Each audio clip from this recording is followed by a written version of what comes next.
Welcome to my YouTube channel, Jappy Plantito. Please like and subscribe my YouTube channel and don't forget to hit the notification bell para updated kayo sa mga bagong video na aking upload.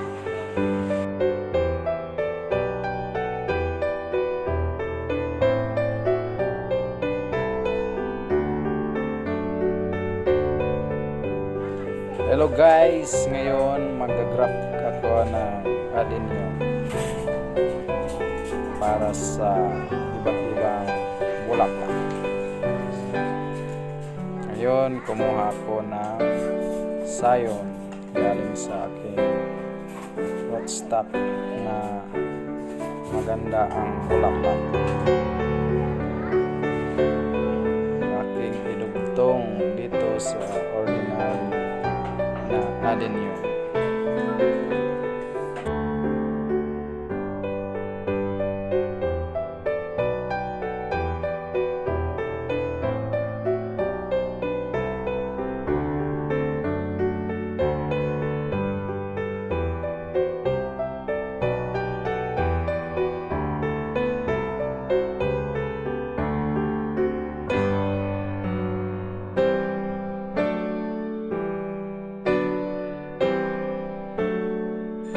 Ngayon, putulan ko na ng branches ang aking rootstock na ordinary adenyo.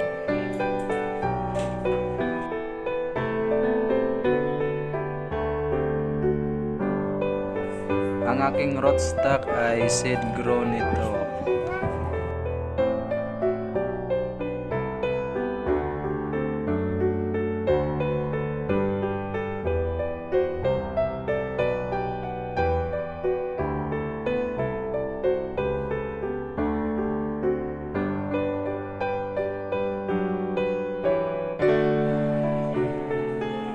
Kaya nag-grab ako para mabilis ito mamulaklak. Pag seed grown kasi abutin ka ng siyam-siyam, isang taon bago magpakita ng bulaklak.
maraming sanga ang binagdugtong ko.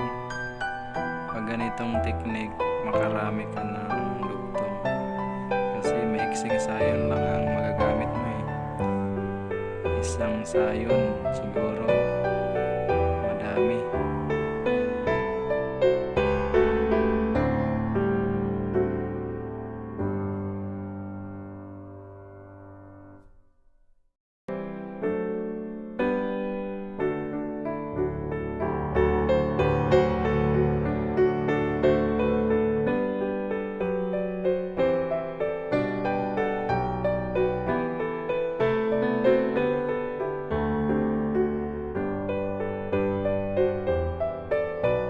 Panoorin nyo lang guys kung paano mag-grafting.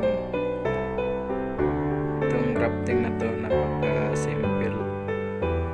Simpleng paraan lang. Puputulin mo lang yung kaparehang sukat na stem, yung tinatawag na sayon. Tapos yung sukat din ng rootstock kasing bilog doon, putulan mo yung rootstock.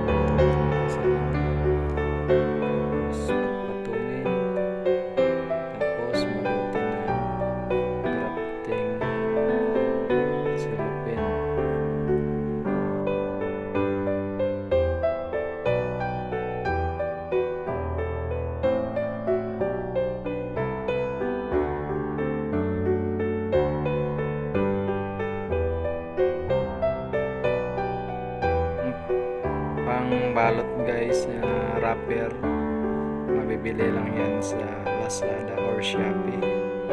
Kung wala, pwede naman yung plastic lago. Gabitin mo lang ng 1mm, pwede na pang balot.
Ito namang pinakadulo ng sayon. Masayang ako eh. Marami pang sangang pagdugtungan. Kaya sinali ko na rin.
for watching guys. God bless everyone.